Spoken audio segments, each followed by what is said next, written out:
ঘোষণা দিয়েছে। আমি গত 15 দিন মতো আগে লালন ফকিরের 7টা বই কিনেছি, কারণ সকল বাউলের মূল গুরু হলো লালন ফকির। লালন ফকির বলেছে, যেই খোদা সেই রসুল সেই পীর, এর মধ্যে কোনো তফাৎ নাই। নাউজুবিল্লাহ আসতে বলেন। এই যে গত কিছুদিন আগে মাইজ ভান্ডে এক মুরিদ গান বানাইছে, কয় মোরশেদ খোদা মোরশেদ রাসূল দিলে মনে করছি কবুল। নাউজুবিল্লাহ।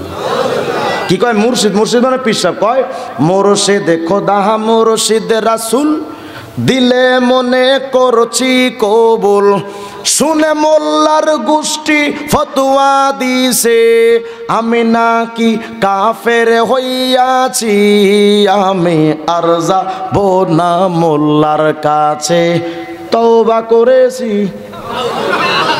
উনি নাকি খাঁটি দিলে তওবা করছে, আলেমদের কাছে যাবে না। আমি বললাম আলেমদের কাছে যাইতে তো ভাগ্য লাগে, হারামজাদাদের কপালে কোনোদিন আলেমদের সোহবত নসিব হয় না। যারা এসে কয় নামাজ 3 ওয়াক্ত, যারা কয় যে হাদিস মানি না শুধু কোরআন মানি, আপনাদের এই অঞ্চলে আছে কিনা জানি না, তবে পঞ্চগড় এবং ঠাকুরগাঁও বিভিন্ন অঞ্চলে তাদের আত্মপ্রকাশ হয়েছে। এদের নাম হলো আহলে কোরআন। কি নাম বলেন? বলেন কি নাম? আহলে কোরআন। আহলে কোরআনদের দাবি হলো, খুব মনোযোগ দেন, 1 নাম্বার তাদের একটা দাবি, তারা বলতে চায় আমরা শুধুমাত্র কোরআন মানি, রাসূল মানি না, সাহাবী তো প্রশ্নেই আসে না। দেখেন তাদের একটা বই আছে আমার কাছে, আহলে কোরআনের মোট 33টা বই আছে আমার কাছে, সরি 35টা বই আছে আমার কাছে। আমি 2টা বইয়ের 2টা রেফারেন্স দিই, দেখেন তারা কি কয়। বলেন তো নবী, আমরা এতক্ষণ যা শুনেছিলাম আল্লাহর রসুলকে মানার কথা কোরআন সুন্নায় আছে না নাই? বলেন বলেন আছে না নাই? দেখেন আহলে কোরআনরা কয়, আহলে কোরআনের একটা বই আছে প্রকৃত প্রচলিত ইসলাম একটি পর্যালোচনা, পৃষ্ঠা নাম্বার 12, লেখক আবু সাইদ খান, আহলে কোরআনের সদস্য। তিনি লিখেছেন, কেউ কোনো বাণীকে মুহাম্মদ সালামুন আলাইহি এর বাণী কর্ম রীতিনীতি তথা সুন্নাহ হিসেবে দাবি করলেও তা সত্য হিসেবে গ্রহণ করতে হবে এমন কোনো বিধান ইসলাম ধর্মে নেই। তার মানে রসুলকে মানার কথা ইসলাম ধর্মে নেই। নাউজুবিল্লাহ কয় না? বলেন তো রসুলকে মানার কথা ইসলামে আছে না নাই? কত দলিল লাগবে আপনার? কত দলিল? সূরা হাসরের 7 নম্বর আয়াত, ওমা আতাকুমুর রাসূলু ফাখুযুহু ওমা নাহাকুম আনহু ফান্তাহু। আল্লাহ বলেন আমার রাসূলের আদেশ নিষেধকে ফলো করে চলো। সূরা আলে ইমরানের 31 নম্বর আয়াত, আল্লাহ তাআলা বলেছেন কুল ইন কুনতুম তুহিব্বুনাল্লাহ ফাত্তাবিউনি ইউহিব্বুকুমুল্লাহ ওয়া ইয়াগফির লাকুম। আল্লাহ বলেন যদি আমি আল্লাহর ক্ষমা এবং মাফ তোমরা পেতে চাও, যদি মহব্বত পেতে চাও, আমার রাসূলের সুন্নাত মানো। কত দলিল লাগবে আপনার? সহিহ বুখারী 7280 নম্বর হাদিস, কুল্লু উম্মতি ইয়াদখুলুনাল জান্নাতা ইল্লা মান আবা কিলা ওয়া আবা ক্বালা মান আতাআনি দাখালাল জান্নাহ ওয়া মান আসানি ফাকাদ আবা। আল্লাহ পাকের রাসূল বলেন যারা আমার সুন্নাত মানবে জান্নাতে যাবে, যারা সুন্নাত মানবে না জাহান্নামে যাবে। তাহলে বলেন নবীর হাদিস বা সুন্নাহ মানার কথা কোরআন সুন্নায় আছে না নাই? বলেন বলেন আছে না নাই? নবীর সুন্নাত মানা যারা অস্বীকার করতে চায়, নবীর অনুসরণকে যারা ইসলামের বিষয়বস্তু মনে করে না, ওরা আহলে কোরআন না আহলে শয়তান? শুধু তাই নয়, আহলে কোরআনরা নবীকে মানা যাবে না শুধু এতটুকুই বলে না, বলে কোরআনের পাশাপাশি হাদিস মানা শিরিক। আস্তে কোন নাউজুবিল্লাহ।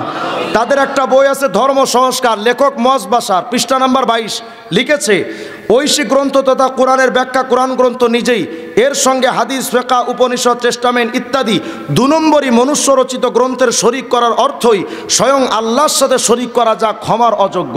তার মানে কোরআনের পাশাপাশি হাদিস মানা শিরিক। নাউজুবিল্লাহ কয় না? বলেন যারা এমন বক্তব্য দেয় তারা মুসলমান না কাফের? আচ্ছা বলেন তো আমাদের কেবলার নাম কি? বলেন না, বলেন না। কাবা। কাবা শরীফের একটা আরবি নাম আছে না? কি? বাইতুল্লাহ। আর বলেন না কি? বাইতুল্লাহ। এই বাইতুল্লাহ শব্দের অর্থ কি? সবাই বলেন না কি অর্থ? আল্লাহর ঘর। বাইতুল্লাহ যে আল্লাহর ঘর, এ ব্যাপারে কারো কোনো সন্দেহ থাকার সুযোগ? সেই আল্লাহ পাক কোরআন শরীফের মধ্যে বলেছেন তাহিরা বাইতি আলিত তাইফিনা ওয়াল আকিফিনা ওয়ার রুকাই সুজুদ। আল্লাহ ইব্রাহিম আর ইসমাইলকে বলেছেন যে তোমরা আমার ঘর এই কাবাকে পবিত্র করো। তাহলে কাবা শরীফকে আল্লাহ নিজের ঘর বলেছেন, এটা সত্য না মিথ্যা? দেখেন আহলে কোরআনদের একটা বই, তারা তাদের এই বইটার ধর্ম সংস্কার নামক বইয়ের মধ্যে লিখেছে কাবা আল্লাহর ঘর নয়, বলেন এরা সত্যবাদী না মিথ্যাবাদী? আচ্ছা, আমরা যখন নামাজ পড়বো কোন দিকে ফিরে নামাজ পড়বো? কাবার দিকে ফিরে যদি কেউ নামাজ আদায় না করে তার নামাজ হবে? বলেন বলেন নামাজ হবে? আহলে কোরআনরা বলে যে শুধু কাবা নয়, যে কোনো দিকে ফিরে আপনি নামাজ পড়তে পারেন। দেখেন তাদের বই ধর্ম সংস্কার নামক বইয়ের 260-261 নম্বর পৃষ্ঠার মধ্যে লিখেছে, নামাজ বা পাপ পুণ্য কর্মের কোনো দিক বা প্রচলিত কিবলার উপর নির্ভর করে না, বাধ্যবাধকতাও নেই। অতএব যে কোনো লোক বা জামাত যে কোনো সময় যে কোনো দিকে ফিরে নামাজ আদায় করায় কোরআন গ্রন্থে কোনো বাধা নিষেধ নেই। মানে আপনি উত্তর দিকে ফিরেও নামাজ পড়তে পারেন, দক্ষিণ দিকে ফিরেও নামাজ পড়তে পারেন। বলেন তাদের এই বক্তব্য কোরআন শরীফের সূরা বাকারার 149 নম্বর আয়াত, ওমিন হাইতু খরাজতা ফাওয়াল্লি ওয়াজহাকা শাতরাল মসজিদিল হারাম, আল্লাহ বলেন মসজিদে হারাম কাবার দিকে ফিরে তোমরা নামাজ আদায় করো। হুকুমটা আমাদের না আল্লাহর? তাহলে যদি কেউ কিবলার দিকে ফিরে নামাজ আদায় না করে তার নামাজ হওয়া সম্ভব না? আহলে কোরআনরা বলে যে কোনো দিকে ফিরে নামাজ আদায় করলেই হবে। বলেন ওরা আহলে কোরআন না আহলে শয়তান? বলেন বলেন আহলে কোরআন না আহলে শয়তান? এবার বলেন তো নামাজ কয় ওয়াক্ত? বলেন কয় ওয়াক্ত? এ ব্যাপারে কারো কোনো দ্বিমত? যদি কেউ কয় নামাজ 3 ওয়াক্ত, মুসলমান না বেঈমান? দেখেন আহলে কোরআনের একটা বই আছে আমার কাছে, এই বইটার নাম ধর্ম সংস্কার, 278 নম্বর পৃষ্ঠায় লিখেছে নামাজ কোরআন শরীফে মাত্র 3 ওয়াক্ত। নাউজুবিল্লাহ, আসতে বলেন। তারা জোহর আসর এশার নামাজকে অস্বীকার করে, তারা বলে শুধু মাগরিব ফজর আর তাহাজ্জুদে 3 ওয়াক্ত নামাজ, আর 5 ওয়াক্ত নামাজ নাকি কোরআনে নাই। নাউজুবিল্লাহ করেন। গত কিছুদিন আগে মাঝভান্ডের এক মুরিদ একটা গান গাইতেছে দেখলাম, কয় 5 ওয়াক্ত নামাজের কথা লেখা নাই ভাই কোরআনে প্রমাণে, মারেফতের নামাজের ভেদ কয়জনে জানে। মানে ওরা কয় 5 ওয়াক্ত নামাজ কোরআনে নাই, মারেফতের নামাজ আর কে জানে? তাই আমি বললাম মারেফতের নামাজ আমরা আর কেমনে জানবো? তোমগো মুফতি সাহেব জানে। হেগো মুফতি সাহেবের নাম কি জানেন? আলহাজ হজরত মাওলানা মুফতি মুফাসসির বিশিষ্ট ইসলামী চিন্তাবিদ হজরত মাওলানা মুফতি মুমতাজ বেগম ভাবি, বিরাট বড় মুফতি সাহেব।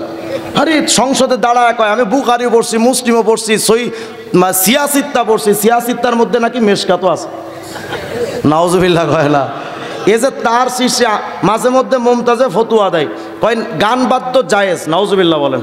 বলেন তো বাদ্যযন্ত্র জায়েজ না হারাম? আমারানি রব্বি বিমাহকিল মাআজিফি ওয়াল মাজামির, আল্লাহ রসুল বলেছেন এই বাদ্যযন্ত্র ধ্বংস করতে আল্লাহ আমাকে দুনিয়ায় পাঠালেন। আর মুমতাজে কয় কোরআন বাদ্যযন্ত্র জায়েজ। এখন দলিল কি? কারণ দলিল দেয়, কোরআন হাদিস তো বোম মারলেও বের হবে না।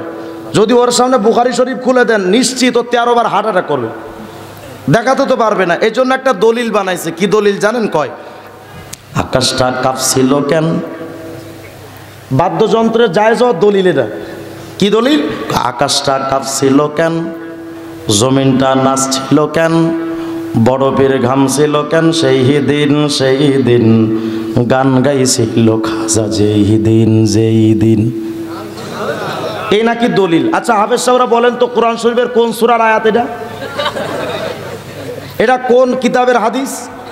এখন মুমতাজে কয় যে গান বাদ্য জায়েজ, দলিল কি? কয় খাজা মঈনুদ্দিন চিশতি যেদিন গান বাদ্য করছিলেন সেদিন আকাশ কেঁপেছে, জমিন নেচেছে। তাই আমি বললাম ভাবি আকাশ যদি কাঁপে, জমিন যদি নাচে, তো বিল্ডিংগুলো ছিল কেমনে? বলেন বাদ্যযন্ত্র জায়েজ না হারাম? এরা কয় যে এগুলো সব নাকি এদের মারেফতিভাবে জায়েজ। নাউজুবিল্লাহ, আসতে বলেন। তো এরা এখন কোরআন শরীফের মধ্যে 5 ওয়াক্ত নামাজ নাকি খুঁজে পায় না। আচ্ছা যদি 5 ওয়াক্ত নামাজের কথা হাদিস দেয়া দলিল দিলে তো তারা বিশ্বাস করবে না। ঠিক আছে, হাদিস দিয়ে আমি দলিল দিব না। কোরআন শরীফ থেকে যদি 5 ওয়াক্ত নামাজের দলিল আমি দিতে পারি, আর যদি তারা অবিশ্বাস করে কেউ এই এলাকায় এসে আমার মুসলমানদেরকে 5 ওয়াক্ত নামাজকে 3 কোয়ার্টার বানিয়ে 3 ওয়াক্ত বলে যদি কেউ প্রচার করতে চায়, ওরা আসবে, কোনো কথা হবে না, ডাইরেক্ট জুতা দিয়ে পিটাবেন। প্রস্তুত থাকবেন ইনশাআল্লাহ? চলেন আগে দেখি কোরআনে 5 ওয়াক্ত নামাজের দলিল আছে কিনা। সূরা হুদের 114 নম্বর আয়াত, অপশনে যাবেন, এখানে সার্চ দিয়ে লিখবেন, ইংলিশে লিখবেন শুধু হিজবুত তাওহীদ। লেখার পরে দেখবেন এই জায়গাটায় একটা ওদের ওয়েবসাইটের একটা লিঙ্ক আসবে। ওই ওয়েবসাইটের উপরে ক্লিক করবেন। করার পরে ওই ওয়েবসাইটের একদম লাস্টে যাবেন।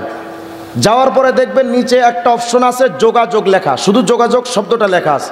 ওটাতে ক্লিক করলে একটা বড় একটা লেখা আসবে। এই লেখাটা মূলত হিজবুত তাওহীদের অঙ্গীকারনামা। মানে কেউ যদি হিজবুত তাওহীদের সদস্য হতে চায় তাহলে কি কি শর্তে তারা সদস্য বানায়, এই অঙ্গীকার তাদের করতে হয়। এই অঙ্গীকারনামার 4 নম্বর পয়েন্টের মধ্যে দেখবেন তারা লিখেছে যে আমি এই প্রচলিত ইসলাম থেকে হিজরত করলাম। হিজরত মানে বাদ দেওয়া, ছেড়ে দেওয়া। সাহাবায়ে কেরাম যে মক্কা ছেড়ে মদিনায় গেছেন এটাকে হিজরত বলা হয়। তার মানে তারা বলতে চায় যে আমি এই প্রচলিত ইসলামকে ত্যাগ করলাম।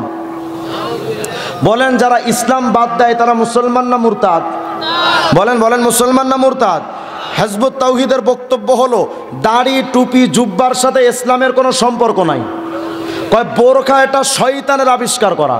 তাই বললাম সেলিম তুই যেখানে থাকিস ওখানে শয়তানও লজ্জায় যায় না, শয়তান মনে করে সেলিম তুই আমারও হারায় দিছিস। কত কেন হিজবুত তাওহীদের সেলিম কয় বোরখা শুধু বোরখা শয়তানের পোশাক এমন নয়। বলে রামকৃষ্ণ, রামচন্দ্র, যুধিষ্ঠির, মনু, বুদ্ধদেব, বলে এরা সবাই আল্লাহর নবী ছিল। আস্তে কোন নাউজুবিল্লাহ। শুধু তাই নয়, তারা কয় রামায়ণ হিন্দুদের ধর্মগ্রন্থ, রামায়ণ, বেদ, গীতা, ত্রিপিটক, মহাভারত, বলে এগুলো সব আল্লাহর নাজিলকৃত আসমানি কুরআন শরীফের মতো সত্য কিতাব।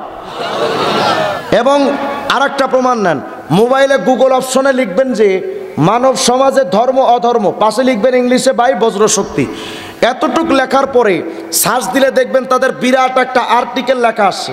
এই আর্টিকেলে একদম লাস্ট পর্যায়ে গিয়ে দেখবেন তারা লিখেছে শুধু ইসলাম নয়, যে কোনো ধর্ম পালন করে জান্নাতে যাওয়া যায়। আমি আপনাদের কাছ থেকে জানতে চাই এই হিজবুত তাওহীদ যারা এমন মিথ্যা কথা কয়, যারা কয় নবী আজও পর্যন্ত রহমতুল লিল আলামিন হতে পারেনি, যারা বলে সাহাবায়ে কেরামের আকীদা নষ্ট হয়ে সব বেঈমান হয়ে গেছিল, আমি আপনাদের কাছ থেকে জানতে চাই হিজবুত তাওহীদ মুসলমান না বেঈমান? বলেন মুসলমান না বেঈমান? আমরা মানব কয়টা? 1 নম্বর, 2 নম্বর, 3 নম্বর। এই কোরআন সুন্নাহ সাহাবা বাদ দিয়া যে আহলে কোরআন বিরুদ্ধে অবস্থান নিয়েছে, কাদিয়ানীরা যারা বিরুদ্ধে অবস্থান নিয়েছে, হিজবুত তাওহীদ যারা বিরুদ্ধে অবস্থান নিয়েছে, আমি সুস্পষ্টভাবে জানতে চাই এরা মুসলমান না বেঈমান? আচ্ছা, সমাজে শেষ আরেকটা ফেরকা নিয়ে আপনাদেরকে বলি। এই ফেরকার নাম হলো মারেফতি ফেরকা। কি ফেরকা? মারেফতি ফেরকা। বাংলাদেশে আমি গতকালকে মাহফিল করছি মানিকগঞ্জে। আশ্চর্য খবর শুনেন, সভাপতি হলো এক ভণ্ড পীরের মুরিদ, চুল হলো এই পর্যন্ত লম্বা, ওই যে হিন্দুরা যেমন টিকি ঝুলায় না টিকি, এমন। পাশে এক অতিথি আবার বাউল শিল্পী। এর মধ্যে আমি আলোচ্য বিষয় নিয়েছি ভণ্ড পীর। আমার এক বাউলে আমার এক হুজুর গীবত করবেন না। হ্যালো, আচ্ছা সামনে আমি তো আবার এইগুলোর সাইজ করা জম। আপনি মনে করেন না যে আপনি আমার স্টেজে বাধা দিবেন আর আমি জি হুজুর সরি, আমি ভেরি ভেরি সরি বলে চলে যাবো। আমি ওই রকম না, হয়তো মারবো নইলে মার খেয়ে যাবো। এত নম্রতা দিয়ে আমি চলি না, কারণ আমার মধ্যে আর যাই হোক মামুনুল হক সাহেব তো আমার উস্তাদ, উস্তাদের নীতি তো আমার মধ্যে আছে। আমরা ওই শার্ট ছোট দেওয়াটা পছন্দ করি না। আমি বললাম এই মিয়া সামনে আখ করে রয়েছে হুজুর কি কন। আমি বললাম এই মজলিসে যদি একটা মোবাইল চোর ঢোকে, আমি যদি বলি যে ভাই এই লোকটা কিন্তু চোর, এটা কি গীবত? কত কেন? আপনাদের এলাকায় যদি কোনো পকেটমার ঢোকে আর আমি যদি বলি যে বাজান উনি কিন্তু চোর পকেটমার, এটা কি গীবত? তাই আমি বললাম সামান্য 2 টাকার চোর আর 1000 টাকার মোবাইল চুরি করনেওয়ালার ব্যাপারে সতর্ক করে তার নাম ধরে ধরে বললে এটা যদি গীবত না হয়, তাহলে ইমান চোরদের ব্যাপারে নাম ধরে বললেও গীবত হওয়ার কথা নয়। আমি বললাম যদি এটা গীবত হয় তাহলে আপনি দলিল দেন, এটা গীবত, এটা দলিল দেন। শেষে কয় হুজুর আসলে ভুল হয়ে গেছে। কথা ক্লিয়ার। এরা দাবি করে যে এরা মারেফত নিয়ে চলে, নামাজ কালাম নাই, হজ জাকাত নাই, কি এক অবস্থা। এরা ঘোষণা দিয়েছে, আমি গত 15 দিন মতো আগে লালন ফকিরের 7টা বই কিনেছি, কারণ সকল বাউলের মূল গুরু হলো লালন ফকির। লালন ফকির বলেছে যেই খোদা সেই রসুল সেই পীর, এর মধ্যে কোনো তফাৎ নাই। নাউজুবিল্লাহ আসতে বলেন। এই যে গত কিছুদিন আগে মাইজ ভান্ডে এক মুরিদ গান বানাইছে, কয় মোরশেদ খোদা মোরশেদ রাসূল দিলে মনে করছি কবুল। নাউজুবিল্লাহ। কি কয়? মুর্শিদ, মুর্শিদ মানে পীর সাহেব। কয় মোরশেদ খোদা মোরশেদ রাসূল দিলে মনে করছি কবুল, শুনে মোল্লার গোষ্ঠী ফতোয়া দিছে আমি নাকি কাফের হইয়াছি, আমি আর যাব না মোল্লার কাছে, তওবা করেছি। উনি নাকি খাটি দিলে তওবা করছে, আলেমদের কাছে যাবে না। আমি বললাম আলেমদের কাছে যাইতে তো ভাগ্য লাগে, হারামজাদাদের কপালে কোনোদিন আলেমদের সোহবত নসিব হয় না। আমি বললাম তো আলেমদের কাছে যাবি না কেন? আলেমরা আমার কাফের কয়। কোন কারণে কাফের কয়? হুজুর আমি পীররে খোদা বলছি আর আলেমরা আমার কাফের কয়। বললাম আচ্ছা তুই তোর পীররে খোদা বলবি, আলেমরা তোমার কাফের বলবে না, আব্দুল কাদের জিলানী কই বলবি? বলেন তো যারা পীররে খোদা মনে করে, রসুল মনে করে, মুসলমান না বেঈমান? বলেন বলেন, মুসলমান না বেঈমান? হায় রে মুসলমান, আফসোস। পীরের কাছে যা কয় বাবা একটা সন্তান দে, খবর নিয়ে দেখলাম বাবারই সন্তান নাই। বলেন তো সন্তান দেওয়ার মালিক কে? আমি তো চ্যালেঞ্জ করে বলি সন্তান দেওয়ার মালিক পীর তো দূরের কথা, সন্তান দেওয়ার মালিক কোন নবীও না। এখানে ওলামায়ে কেরাম আছেন, যদি কেউ আমাকে শুধরে দিতে পারেন দেন। নবীরা সন্তান দিতে পারেন নিজ ইচ্ছায়, যে কোনো উম্মতরে যদি দলিল দিতে পারেন আমি মেনে নিব। তবে অগ্রিম বলে নিচ্ছে আমি কিন্তু কওমি মাদ্রাসার মুমতাজ ছাত্র, আপনি আমার হুট হাটাটা দলিল দিলে তো আমি বিশ্বাস করব না। আচ্ছা বলেন তো ইব্রাহিম আলাইহিস সালাম 86 বছর বয়স পর্যন্ত তার কোনো সন্তান ছিল? পুরা যৌবন বয়স চলে গেল, কোনো সন্তান ছিল? অবশেষে ইব্রাহিম আলাইহিস সালাম কি বলেছেন? স্পষ্ট কোরআনে আয়াত এটা, রব্বি হাবলি মিনাস সালিহিন, আল্লাহ আমি ইব্রাহিমের একটা সন্তান দেন। তাহলে ইব্রাহিম আলাইহিস সালাম নবী হয়ে নিজের সন্তান নিজে দিতে পেরেছিলেন? কার কাছে চাইলেন? জাকারিয়া আলাইহিস সালামের চুল দাড়ি পেকে গেছে, সন্তান নাই। আল্লাহ রে কয় রব্বুল আলামিন আমি জাকারিয়ারে একটা সন্তান দেন। আল্লাহ জাকারিয়া পয়গম্বরের সন্তান দিলেন। ওরে দুনিয়ার মানুষ মনে রাখো, আল্লাহ পাক যদি সন্তান দিতে না চান নবীদেরকেও সন্তান দেয় না। আল্লাহ যদি চান সন্তান দিতে, যদি আল্লাহ চান শুধু মহিলা হলেই চলে, পুরুষও লাগে না। দলিল হযরত ঈসা আলাইহিস সালামের মা হযরত মারিয়াম। আল্লাহ যদি চান সন্তান দেওয়ার জন্য বাপও লাগে না, মাও লাগে না। দলিল আদম আর হাওয়া, কথা কয় না? আর আল্লাহ যদি না চান শিল্পপতি হারবাল খাইলেও কাম হয় না, কথা কয় না? অনেক শিল্পপতি 10 তলা 20 তলা বিল্ডিং এর মালিক, শত শত ফ্যাক্টরির মালিক, এত কান্নাকাটি করে বাবার কাছে মাজারে যায় সন্তান নাই। কারণ আবার অনেক ফকির আছে আল্লাহ পাক তাদের থাকার মতো জায়গা দেন নাই, কিন্তু 10টা সন্তানের মালিক। বলেন তো আছে না নাই? কি খেলা খেলাইলা দয়াল রে দয়াল, খেলা চমৎকার, না পাকে মানুষ বানাইয়া মেলাইছো বাজার রে রে। কি খেলা খেলাইলা দয়াল রে তুমি, কাউরে দিলা 10টা সন্তান, থাকার জায়গা নাই। আবার কাউরে দিলা কোটি টাকা, একটা সন্তান নাই। নির্দোষী রে রাখো দয়াল, ভবের জেলখানায়। আমিও তো ছিলাম 2.5 মাস। মামুনুল হক সাহেব আমার উস্তাদ, ওনার যে মামলা আমার একই মামলা, একই সাথে ছিলাম 2.5 মাস। কি মামলা জানেন? ককটেল বিস্ফোরণ মামলা। তাও কোন জায়গায় মারছি জানেন? বাইতুল মুকাররমের গেটের সামনে।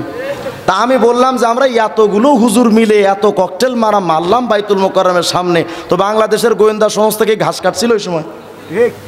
কথা কেন? মামলা লিখতেছে, কি মামলা? মামুনুল হক বলতেছে ককটেল মারো। জুনায়েদ আল হাবিব সব বুড়া মানুষ, উনি নাকি ককটেল নিয়ে মারছে।